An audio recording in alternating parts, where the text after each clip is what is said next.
ਸਤਨਾਮ ਸ਼੍ਰੀ ਵਾਹਿਗੁਰੂ ਸਾਹਿਬ ਜੀ।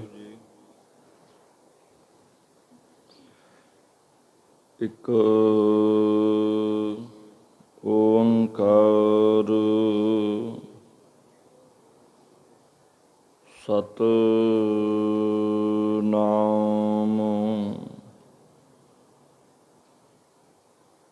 ਕਰਤਾ ਪੁਰਖ ਨਿਰਭਉ ਨਿਰਵੈਰ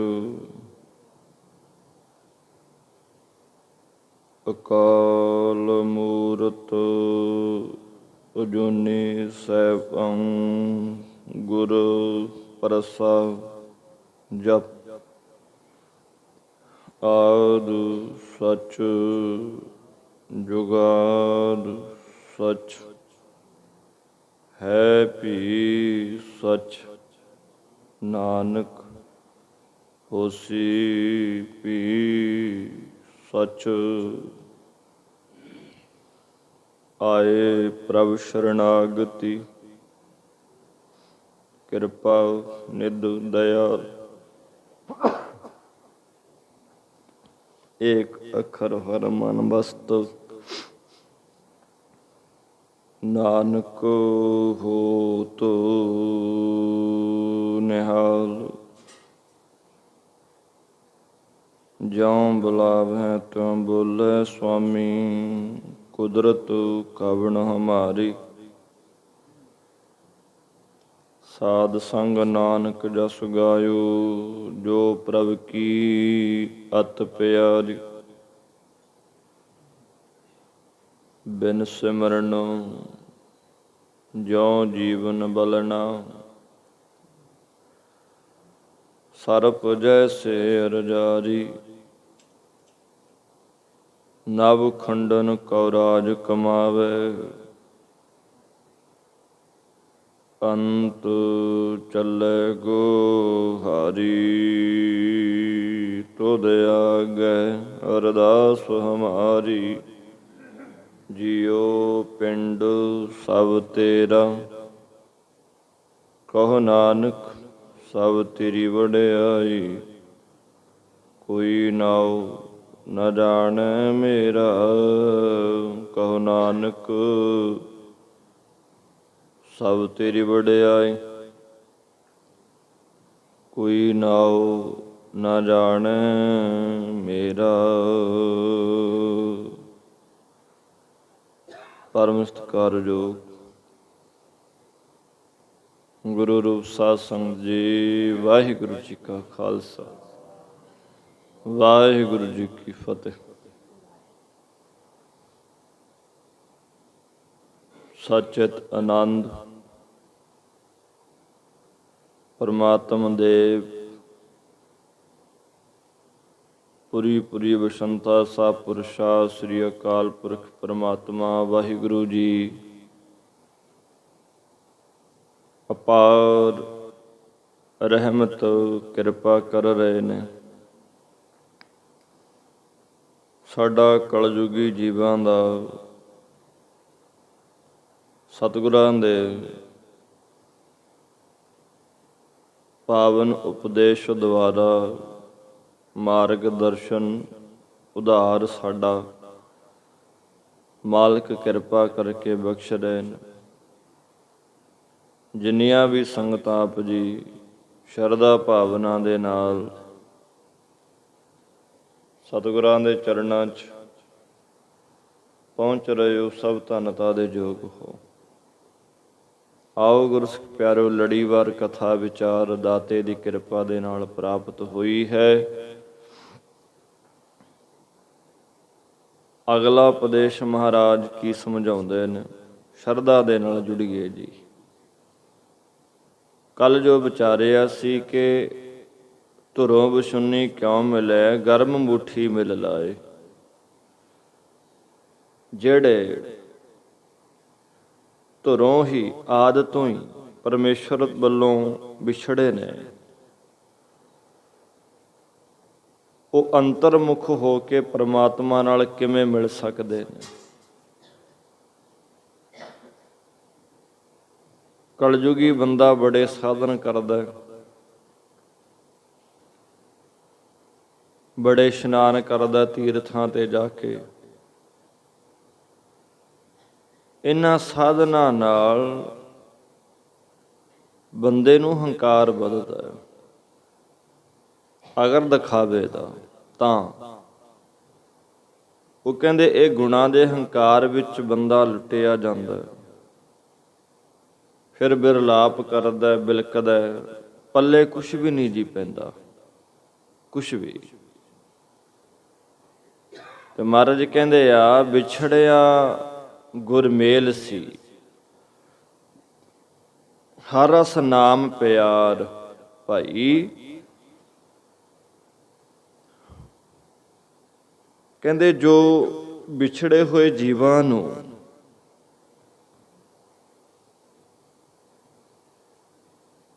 ਧੰਨ ਗੁਰੂ ਨਾਨਕ ਸਾਹਿਬ ਜੀ ਭਾਵ ਗੁਰੂ ਵਿਛੜਿਆਂ ਹੋਇਆਂ ਨੂੰ ਹਰੀ ਦੇ ਨਾਲ ਮੇਲਦਾ ਸੀ,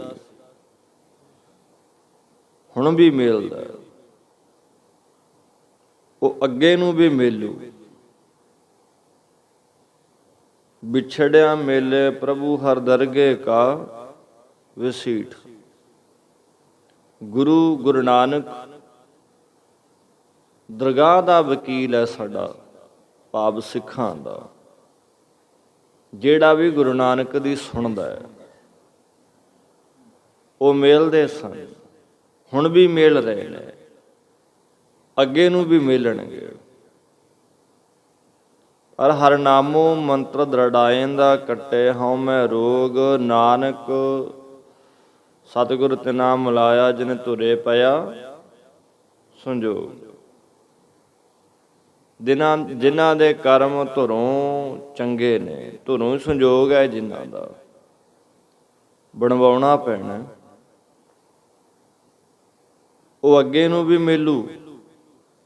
ਜਿਨ੍ਹਾਂ ਨੂੰ ਅੰਦਰੋਂ ਨਾਮ ਦੇ ਪਿਆਰ ਕਰਕੇ ਹਰੀ ਦਾ ਰਸ ਪ੍ਰਾਪਤ ਹੋ ਗਿਆ, ਉਹਨਾਂ ਨੂੰ ਗੁਰੂ ਸਾਹਿਬ ਜੀ ਜਨਮਾਂ ਜਨਮਾਂਤਰਾਂ ਦੇ ਵਿਛੜਿਆਂ ਹੋਇਆਂ ਨੂੰ ਵਾਹਿਗੁਰੂ ਦੇ ਨਾਲ ਮੇਲਦੇ ਨੇ, ਭਾਵ ਪਹਿਲਾਂ ਵੀ ਮੇਲਦੇ ਸਨ, ਅੱਗੇ ਨੂੰ ਵੀ ਮੇਲਣਗੇ। ਨਾਮ ਰੂਪੀ ਅੰਮ੍ਰਿਤ ਨੂੰ, ਪਿਆਰ ਨੂੰ ਪਿਲਾ ਕੇ ਹਰੀ ਦਾ ਆਨੰਦ ਉਹ ਬਖਸ਼ਿਸ਼ ਕਰਦੇ ਨੇ। ਸਤਿਗੁਰੂ ਕਹਿੰਦੇ ਨੇ ਸਾਚ ਸਹਿਜ ਸੋਭਾ ਘਣੀ, ਹਰ ਗੁਣ ਨਾਮ ਆਧਾਰ। ਜਿਨ੍ਹਾਂ ਨੇ ਪਰਮਾਤਮਾ ਦੇ ਸ਼ੁਭ ਗੁਣਾਂ ਨੂੰ ਗ੍ਰਹਿਣ ਕਰਕੇ ਨਾਮ ਦਾ ਆਸਰਾ ਲਿਆ, ਉਹਨਾਂ ਨੂੰ ਸ਼ਾਂਤੀ ਗਿਆਨ ਅਵਸਥਾ ਪ੍ਰਾਪਤ ਹੋਈ ਆ, ਅਤੇ ਸੱਚਾ ਨਾਮ ਜਪਣ ਕਰਕੇ ਲੋਕ ਪਰਲੋਕ ਦੇ ਵਿੱਚ ਉਹਨਾਂ ਦੀ ਬੜੀ ਭਾਵ ਬਹੁਤ ਸੋਭਾ ਉਹਨਾਂ ਨੂੰ ਪ੍ਰਾਪਤ ਹੋ ਰਹੀ ਆ। ਨਿਸ਼ਚੈ ਕਰਕੇ ਘਣੀ ਸੋਭਾ ਹੁੰਦੀ ਹੈ ਉਹਨਾਂ ਦੀ। ਗੱਲ ਟੇਕ ਰੱਖਣ ਦੀ ਆ, ਨਿਸ਼ਚਾ ਕਰਨ ਦੀ ਆ ਗੁਰੂ ਚਰਨਾਂ 'ਚ। ਜਿਉ ਭਾਵੈ ਤਿਉ ਰੱਖ ਤੂੰ, ਮੈਂ ਤੁਝ ਬਿਨ ਕਵਨ ਪਧਾਰ। ਕਹਿੰਦੇ ਉਹ ਗੁਣਾਂ ਦੇ ਸਹਿਤ ਹੋ ਕੇ ਗੁਣਾਂ ਦਾ ਮਾਣ ਛੱਡ ਕੇ ਇਉਂ ਕਹਿੰਦੇ ਆ, ਫਿਰ ਭਾਵ ਆਪਣਾ ਸਭ ਕੁਝ ਤਿਆਗ ਕੇ ਮਾਣ ਹੰਕਾਰ ਅਭਿਮਾਨ ਗੁਰੂ ਚਰਨਾਂ 'ਚ, ਰੱਬ ਦੇ ਚਰਨਾਂ 'ਚ ਅਰਦਾਸ ਕਰਨੀ, ਸਭ ਆਪਣਾ ਮਾਣ ਛੱਡ ਕਰਕੇ ਫਿਰ ਉਹ ਕਹਿੰਦੇ ਨੇ ਐ ਮਾਲਕ, ਐ ਖੁਦਾ, ਐ ਪਰਮੇਸ਼ਰ, ਜਿਵੇਂ ਆਪ ਜੀ ਨੂੰ ਭਾਉਂਦਾ ਉਵੇਂ ਹੀ ਤੂੰ ਸਾਨੂੰ ਰੱਖਿਆ ਕਰ। ਐ ਰੱਬ ਜੀ ਸਾਡਾ ਤੇਰੇ ਬਿਨਾ ਕੌਣ, ਮੈਂ ਤੁਝ ਬਿਨ ਕਵਨ ਪਧਾਰ। ਪਧਾਰ ਕਹੀਏ ਪਤੀ, ਭਾਵ ਤੇਰੇ ਬਿਨਾ ਸਾਡਾ ਕੋਈ ਨਹੀਂ ਆ, ਤੁਝ ਬਿਨ ਦੂਜਾ ਨਾਹੀਂ ਕੋਏ। ਤੂੰ ਕਰਤਾਰ ਕਰੇ ਸੋ ਹੋਏ, ਤੇਰਾ ਜੋਰ ਤੇਰੀ ਮਨ ਟੇਕ, ਸਦਾ ਸਦਾ ਜਪ ਨਾਨਕ ਏਕ। ਐ ਰੱਬ ਜੀ ਤੇਰੇ ਬਿਨਾ ਹੋਰ ਕੋਈ ਨਹੀਂ। ਅੰਨ ਵਸਤਰਾਂ ਕਰਕੇ, ਪਦਾਰਥਾਂ ਕਰਕੇ ਪੂਰਤੀ ਕਰਨ ਵਾਲਾ ਤੂੰ ਹੀ ਆ। ਤੇ ਗਰਭ ਦੇ ਵਿੱਚ ਵੀ ਰੱਖਿਆ ਕਰਨ ਵਾਲਾ ਤੂੰ ਹੀ ਆ। ਤੂੰ ਹੀ ਰੱਖਿਆ ਕੀਤੀ ਆ। ਕਹਿੰਦੇ ਆਪ ਤੋਂ ਬਿਨਾਂ ਮੁਕਤੀ ਰੂਪੀ ਸੁਖ ਦੇਣ ਵਾਲਾ ਹੋਰ ਕੋਈ ਨਹੀਂ ਆ। ਮੁਕਤੀ ਵੀ ਉਸੇ ਨੇ ਦੇਣੀ ਹੈ, ਜਿਉਂਦੇ ਜੀ। ਅੱਖਰ ਪੜ ਪੜ ਭੁੱਲੀ ਐ, ਭੇਖੀ ਬਹੁਤ ਅਭਿਮਾਨ। ਕਹਿੰਦੇ ਪਰਮੇਸ਼ਰ ਦੀ ਪ੍ਰੇਮਾ ਭਗਤੀ ਤੋਂ ਬਿਨਾ ਵੇਦਾਂ ਸ਼ਾਸਤਰਾਂ ਦੇ ਅੱਖਰਾਂ ਨੂੰ ਪੜ ਪੜ ਕੇ ਪੰਡਤ ਵਿਦਵਾਨ ਲੋਕ ਮਾਇਆ ਅਗਿਆਨ ਦੀ ਭੁੱਲ ਦੇ ਵਿੱਚ ਭੁੱਲਦੇ ਫਿਰਦੇ ਨੇ। ਵੇਦਾਂ ਸ਼ਾਸਤਰਾਂ ਦੇ ਅੱਖਰਾਂ ਨੂੰ ਪੜ ਪੜ ਕੇ ਭੁਲੇਖੇ ਵਿੱਚ ਪੈ ਜਾਂਦੇ ਨੇ। ਭੇਖੀ ਬਹੁਤ ਅਭਿਮਾਨ, ਭੇਖੀ ਕਹੀਏ ਪਖੰਡੀ, ਭੇਖ ਧਾਰੀ, ਆਪਣੇ ਬਰਕਤ ਪੁਣੇ ਦਾ ਬਹੁਤ ਅਤਿਅੰਤ ਅਭਿਮਾਨ ਹੰਕਾਰ ਕਰਦੇ ਨੇ। ਬਹੁਤ ਸਾਰੇ ਭੇਖ ਧਾਰਨ ਕਰਨ ਨਾਲ ਮਨ ਵਿੱਚ ਹੰਕਾਰ ਹੀ ਆਉਂਦਾ ਹੈ ਵੀ ਅਸੀਂ ਤਿਆਗਤਾ।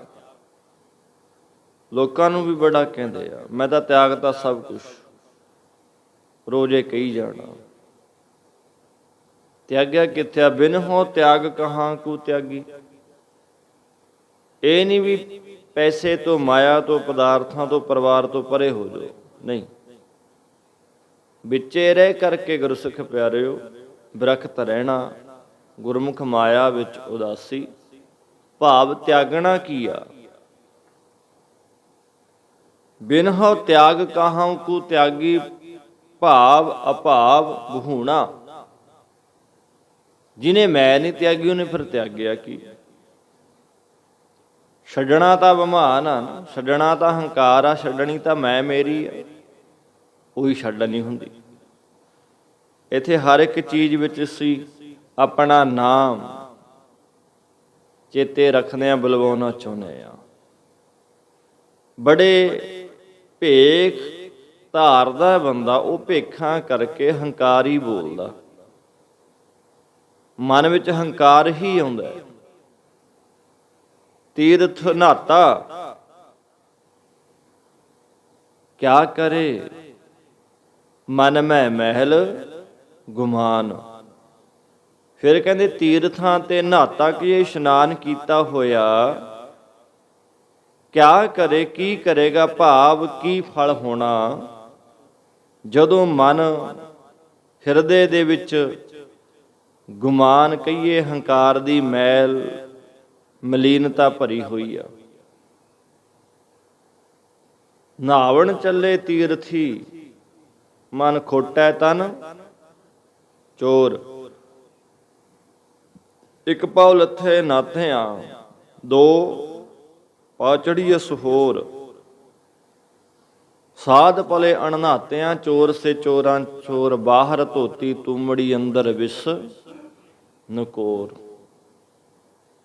ਸੋਹਣੇ ਕੱਪੜੇ, ਸੋਹਣਾ ਲਿਬਾਸ ਬਾਹਰ ਹੈ, ਕੌੜ ਤੁੰਬੇ ਬੜੇ ਸੋਹਣੇ ਹੁੰਦੇ ਆ ਮਹਾਰਾਜ ਕਹਿੰਦੇ, ਪਰ ਅੰਦਰ ਵਿਸ ਨਕੋਰ। ਅੰਦਰ ਨਿਰੀ ਜ਼ਹਿਰ ਕੁੜੱਤਣਾ। ਉਹ ਵੀ ਕਾਹਦਾ ਬੰਦਾ ਜਿਹੜਾ ਬਾਹਰੋਂ ਵੈਰੋਂ ਸੋਹਣੇ ਪਹਿਰਾਵੇ ਨੇ, ਅੰਦਰ ਨਿਰੀ ਅੱਗ ਹੈ, ਕੁੜੱਤਣ ਹੈ, ਇੰਨਾ ਕੌੜਾ ਪਾਉਣਾ।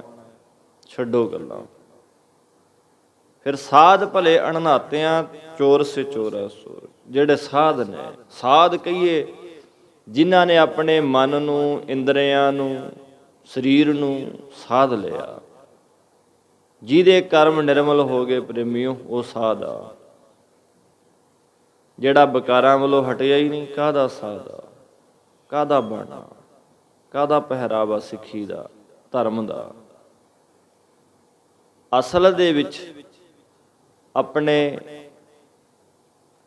ਜਿਹੜੇ ਅੰਦਰ ਦੇ ਪੰਜ ਨੇ ਨਾ, ਹੱਦਬੰਦੀ ਕਰਨਾ, ਕੰਟਰੋਲ 'ਚ ਕਰਨਾ, ਆਪਣਾ ਜੀਵਨ ਸਾਧਣਾ, ਜੀਵਨ ਬਣਾਉਣਾ ਹੈ। ਫਿਰ ਜੇ ਅੰਦਰ ਮੈਲ ਹੈ ਗੁਰਮੁਖੋ, ਤੀਰਥ ਨਹਾਤਾ ਕਿਆ ਕਰੇ। ਨਹਾਇਆ ਤੀਰਥਾਂ ਤੇ ਮੇਰਾ ਕਿਆ ਕਰੂਗਾ। ਮਨ ਮੈਂ ਮੈਲ ਗੁਮਾਨ, ਅੰਦਰ ਮੈਲ ਹੈ। ਭਾਵ ਤੀਰਥ ਵਰਤ ਅਰਦਾਨ ਕਰ, ਮਨ ਮੈਂ ਧਰੈ ਗੁਮਾਨ। ਨਾਨਕ ਨੇ ਫਲ ਜਾਤ ਤੇ, ਜਉ ਕੂੰਚਰ ਇਸ਼ਨਾਨ। ਹਾਥੀ ਦੇ ਇਸ਼ਨਾਨ ਵਾਲਾ ਕੰਮ। ਨਹਾਇਆ ਹਾਥੀ, ਇਸ਼ਨਾਨ ਕੀਤਾ ਉਹਨੇ ਨਦੀ 'ਚ ਜਾ ਕੇ, ਬਾਹਰ ਨਿਕਲਿਆ ਪਾਣੀ 'ਚੋਂ, ਨਾਲ ਦੀ ਨਾਲ ਫੇਰ ਉਹਨੇ ਆਪਣੇ ਉੱਪਰ ਧੂੜ ਮਿੱਟੀ ਡੇਗ ਲਈ। ਕੀ ਫਾਇਦਾ ਦਾ? ਜਿਉਂ ਕਰਤਬ ਸੰਗ ਪ੍ਰੀਤ, ਜਿਵੇਂ ਗਧੇ ਦੀ ਰੇਤੇ ਨਾਲ, ਧੂੜ ਮਿੱਟੀ ਨਾਲ, ਰਾਖ ਨਾਲ ਪ੍ਰੀਤ ਹੁੰਦੀ ਆ, ਉਹ ਲਿਟਦਾ ਫਿਰ ਫੁੱਲ। ਇਸ ਤਰ੍ਹਾਂ ਮਨਮੁਖ ਬੰਦਿਆਂ ਦਾ ਕੰਮ ਆ। ਜਿਵੇਂ ਉਹ ਗਧਾ ਲਿਟਦਾ ਨਾ, ਇਸੇ ਤਰ੍ਹਾਂ ਗੁਰਮੁਖੋ ਆਪਣੇ ਮਨ ਦੇ ਪਿੱਛੇ ਤੁਰਨ ਵਾਲੇ ਜਿਹੜੇ ਨੇ, ਗੁਮਾਨ ਜਿਨ੍ਹਾਂ ਦੇ ਅੰਦਰ, ਉਹਨਾਂ ਦਾ ਜੀਵਨ ਆ। ਗੁਰ ਬਿਨ ਕਿਨ ਸਮਝਾਈ ਹੈ, ਮਨ ਰਾਜਾ ਸੁਲਤਾਨ। ਫਿਰ ਗਿਆਨ ਜਿਹੜਾ, ਸਾਧਨ ਜਿਹੜਾ ਬੰਦਾ ਕਰੇ ਕੀ ਭਾਈ? ਸਤਿਗੁਰਾਂ ਤੋਂ ਬਿਨਾਂ ਹੋਰ ਕੋਈ ਵੀ ਨਹੀਂ ਸਮਝਾ ਸਕਦਾ। ਕਹਿੰਦੇ ਜਿਹੜੇ ਰਾਜੇ ਰਜਵਾੜਿਆਂ ਦੇ ਮਾਲਕ ਨੇ, ਮਨ ਤਾਂ ਉਹਨਾਂ ਦਾ ਵੀ ਸੁਲਤਾਨ ਕਹੀਏ, ਚੱਕਰ ਵਰਤੀ ਬਾਦਸ਼ਾਹ। ਗੁਰ ਬਿਨ ਕਿਨ ਸਮਝਾਈਐ, ਮਨ ਰਾਜਾ ਸੁਲਤਾਨ। ਭਾਵ ਰਾਜਾ ਰਜਵਾੜਿਆਂ ਦਾ ਮਾਲਕ,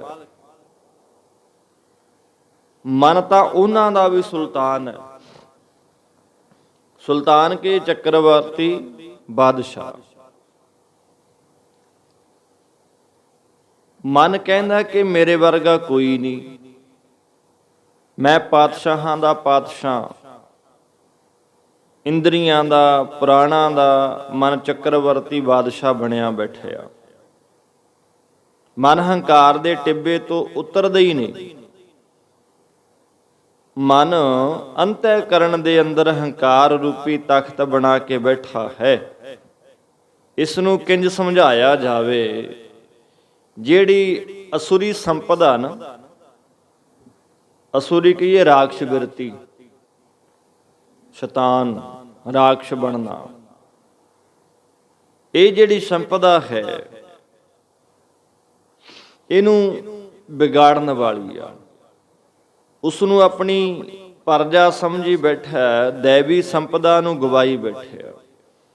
ਦੈਵੀ ਗੁਣ ਜਿਹੜੇ ਧਾਰਨ ਕਰਨੇ ਹੁੰਦੇ ਆ, ਉਹ ਬੰਦਾ ਕਰਦਾ ਨਹੀਂ। ਗੁਰੂ ਸਾਹਿਬ ਜੀ ਤੋਂ ਬਿਨਾ ਕੋਈ ਵੀ ਸਾਨੂੰ ਸਮਝਾ ਨਹੀਂ ਸਕਦਾ। ਗੁਰੂ ਤੋਂ ਬਿਨਾ ਸਮਝ ਨਹੀਂ ਆਉਣੀ। ਮਨ ਰਾਜਿਆਂ ਦਾ ਰਾਜਾ ਹੈ, ਸੁਲਤਾਨ ਬਾਦਸ਼ਾਹ ਬਣਿਆ ਬੈਠਾ ਹੈ। ਉਹ ਪ੍ਰੇਮ ਪਦਾਰਥ ਪਾਈਐ, ਗੁਰਮੁਖ ਤਤ ਵਿਚਾਰ। ਕਹਿੰਦੇ ਜੋ ਗੁਰਾਂ ਦੇ ਕੋਲੋਂ ਪ੍ਰੇਮ ਰੂਪੀ ਪਦਾਰਥ ਪ੍ਰਾਪਤ ਕਰਦੇ ਨੇ, ਉਹ ਗੁਰਮੁਖ ਜਨ ਤਤ ਕਹੀਏ ਸਾਰ ਰੂਪ ਬ੍ਰਹਮ ਦਾ ਨਿਰਣਾ ਕਰਦੇ ਨੇ। ਸਾ ਤਨ ਆਪ ਗਵਾਇਆ, ਗੁਰ ਕੈ ਸ਼ਬਦ ਸਿੰਗਾਰ।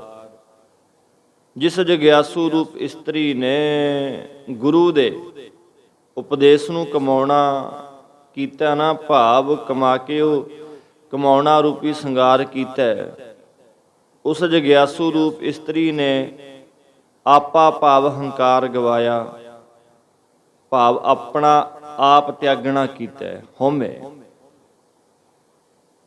ਘਰ ਹੀ ਸੋ ਪਿਰ ਪਾਇਆ, ਗੁਰ ਕੈ ਹੇਤ ਅਪਾਰ। ਉਹਨਾਂ ਨੇ ਮਨੁੱਖਾ ਜਨਮ ਰੂਪੀ ਸਰੀਰ, ਸਤਸੰਗਤ ਰੂਪੀ ਅੰਤःਕਰਨ ਰੂਪੀ ਘਰ ਦੇ ਅੰਦਰੋਂ ਹੀ ਉਸ ਪਤੀ ਪ੍ਰਮਾਤਮਾ ਨੂੰ ਪ੍ਰਾਪਤ ਕੀਤਾ, ਜਿਨ੍ਹਾਂ ਨੇ ਗੁਰੂ ਸਾਹਿਬ ਜੀ ਦੇ ਨਾਲ ਬੇਅੰਤ ਹੇਤ ਕਹੀਏ ਪਿਆਰ, ਪ੍ਰੇਮ, ਪ੍ਰੀਤ ਕੀਤੀ ਆ।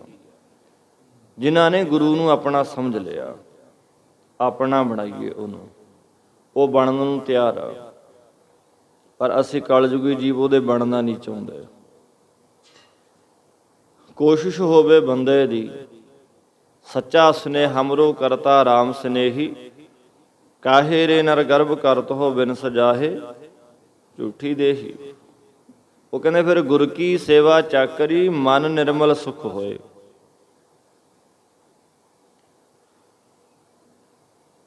ਗੁਰੂ ਦੀ ਸੇਵਾ ਟਹਿਲ ਰੂਪੀ ਨੌਕਰੀ ਕਰਨ ਵਾਲਾ ਜਿਹੜਾ ਹੈ ਉਹਦੇ ਨਾਲ ਮਨ ਹਿਰਦਾ ਸ਼ੁੱਧ ਹੋ ਜਾਂਦਾ, ਮੈਲ ਤੋਂ ਰਹਿਤ ਹੋ ਜਾਂਦਾ, ਉਜਲ ਹੋ ਜਾਂਦਾ ਅਤੇ ਸੁੱਖ ਦੀ ਪ੍ਰਾਪਤੀ ਹੁੰਦੀ ਆ।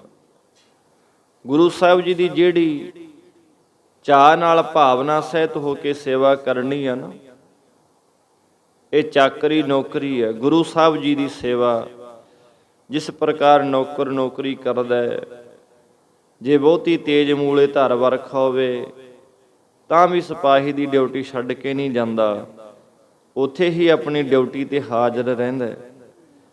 ਜਿਵੇਂ ਨੌਕਰ ਕਹਿੰਦਾ ਕਿ ਜੇ ਮੈਂ ਆਪਣੀ ਡਿਊਟੀ ਛੱਡ ਗਿਆ ਤਾਂ ਮੇਰੀ ਨੌਕਰੀ ਮਾਰੀ ਜਾਣੀ ਆ, ਜੁਰਮਾਨਾ ਹੋਏਗਾ, ਕੈਦ ਹੋਏਗੀ, ਇਉਂ ਸਮਝਦੇ ਆ। ਇਸੇ ਪ੍ਰਕਾਰ ਗੁਰਮੁਖੋ ਜੇ ਮਹਾਰਾਜ ਸਾਹਿਬ ਤੋਂ ਬੇਮੁਖ ਹੋ ਗਏ ਤਾਂ ਜੂਨਾਂ 'ਚ ਭਰਮਦੇ ਫਿਰਾਂਗੇ। ਇਸੇ ਪ੍ਰਕਾਰ ਗੁਰੂ ਸਾਹਿਬ ਜੀ ਦੀ ਸੇਵਾ ਨੌਕਰੀ ਦੀ ਨਿਆਈ ਕਰਨੀ ਚਾਹੀਦੀ ਆ। ਇੱਕ ਰਸ ਸੇਵਾ ਵਿੱਚ ਜੁੜੇ ਰਹਿਣਾ ਚਾਹੀਦਾ, ਕਦੇ ਵੀ ਕਰਾਹੇ ਨਾ ਪਾਓ, ਸੱਚੇ ਮਨ ਨਾਲ ਸੇਵਾ ਕਰੋ। ਸੇਵਾ ਕਰਨੀ ਕੀ ਆ? ਗੁਰੂ ਦੇ ਵਚਨ ਧਾਰਨੇ ਅੰਦਰ, ਇਹ ਸੇਵਾ। ਉਹ ਕਹਿੰਦੇ ਗੁਰੂ ਮਿਲਣਾ ਕੋਈ ਸੌਖਾ ਨਹੀਂ, ਗੁਰੂ ਦੇ ਬਚਨ ਮਿਲਣੇ ਸੌਖੇ ਨਹੀਂ। ਫਿਰ ਜਿੱਥੇ ਕੋਟ ਪੁੰਨ ਸੁਣ ਹਰ ਕੀ ਬਾਣੀ, ਕਰੋੜਾਂ ਪੁੰਨ ਨੇ ਨਾ ਬਾਣੀ ਸੁਣਨ ਦੇ, ਫਿਰ ਉੱਥੇ ਨਾਲੇ ਮਹਾਰਾਜ ਕਹਿੰਦੇ ਆ ਕੋਟ ਅਪਰਾਧ ਮਿਟੇ ਹਰ ਸੇਵਾ। ਕਰੋੜਾਂ ਅਪਰਾਧ ਮਿਟ ਜਾਣਗੇ ਜੇ ਅਸੀਂ ਉਹਦੀ ਮੰਨ ਲਈਏ। ਗੁਰੂ ਸਾਰੂ ਕਹਿੰਦੇ ਆਪਾਂ, ਪਰ ਗੁਰੂ ਦੀ ਮੰਨਦਾ ਕੋਈ ਕੋਈ ਆ। ਗੁਰੂ ਦੀ ਵਿਚਾਰ ਕੋਈ ਕੋਈ ਧਾਰਨ ਕਰਦਾ। ਆ ਕਥਾ ਕਰਨੀ ਬਾਹਰੋਂ ਆ, ਬਾਣੀ ਪੜ੍ਹਨੀ ਬਾਹਰੋਂ ਆ, ਅੰਦਰ ਕੁਛ ਹੋਰ ਹੈ। ਉਹ ਕੋਸ਼ਿਸ਼ ਕਰੀਏ, ਯਤਨ ਕਰੀਏ ਕਿ ਗੁਰੂ ਦੇ ਬਚਨਾਂ ਨੂੰ ਆਪਣੇ ਜੀਵਨ 'ਚ ਅਪਲਾਈ ਕਰੀਏ ਜੀ। ਆਓ ਭੁੱਲਾਂ ਤੋਂ ਖਿਮਾ, ਇੱਥੇ ਸਮਾਪਤੀ ਹੈ। ਸ਼ਰਧਾ ਭਾਵਨਾ ਦੇ ਨਾਲ ਆ ਕੇ ਬਹਿ ਕੇ ਮਹਾਰਾਜ ਦੇ ਬਚਨ ਸੁਣਿਆ ਕਰੋ, ਅਮਲ ਕਰੀਏ ਤਾਂ ਸਾਡਾ ਆਪਣੀਆਂ ਆਲਸ ਨੀਂਦਰਾਂ ਦਾ ਤਿਆਗ ਕਰਨ ਦਾ ਤਾਂ ਫਾਇਦਾ ਹੋਏਗਾ। ਜੇ ਸੁਣਿਆ ਹੀ ਨਹੀਂ, ਕਦੇ ਮਨ ਲਾ ਕੇ ਬੈਠੇ ਹੀ ਨਹੀਂ, ਪਤਾ ਹੀ ਨਹੀਂ ਲੱਗਿਆ ਵੀ ਅੱਜ ਕੀ ਕਿਹਾ, ਅੱਜ ਕੀ ਕਥਾ ਹੋਈ ਆ। ਜਿਹੜਾ ਬੱਚਾ ਸਕੂਲ 'ਚ ਜਾ ਕੇ ਐਵੇਂ ਮੂੜਾ ਆਉਂਦਾ ਹੈ, ਬਸਤਾ ਲੈ ਗਿਆ, ਚੰਗਾ ਖਾਣਾ ਦਾਣਾ ਲੈ ਗਿਆ, ਟਿਫਨ 'ਚ ਪਵਾ ਕੇ ਘਰੋਂ, ਪੜ੍ਹਾਇਆ ਕੀ ਅੱਜ ਟੀਚਰ ਨੇ ਪਤਾ ਨਹੀਂ, ਕੋਈ ਪਤਾ ਨਹੀਂ।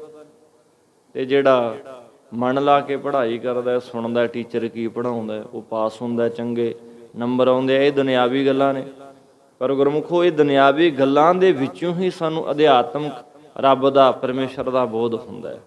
ਕੋਸ਼ਿਸ਼ ਕਰੀਏ ਉਹਦਾ ਬੋਧ ਹੋ ਜਾਏ ਸਾਨੂੰ। ਆਓ ਜੀ, ਇੱਥੇ ਸਮਾਪਤੀ ਹੈ। ਸ਼ਲੋਕ ਪਵਨ ਗੁਰੂ ਪਾਣੀ ਪਿਤਾ,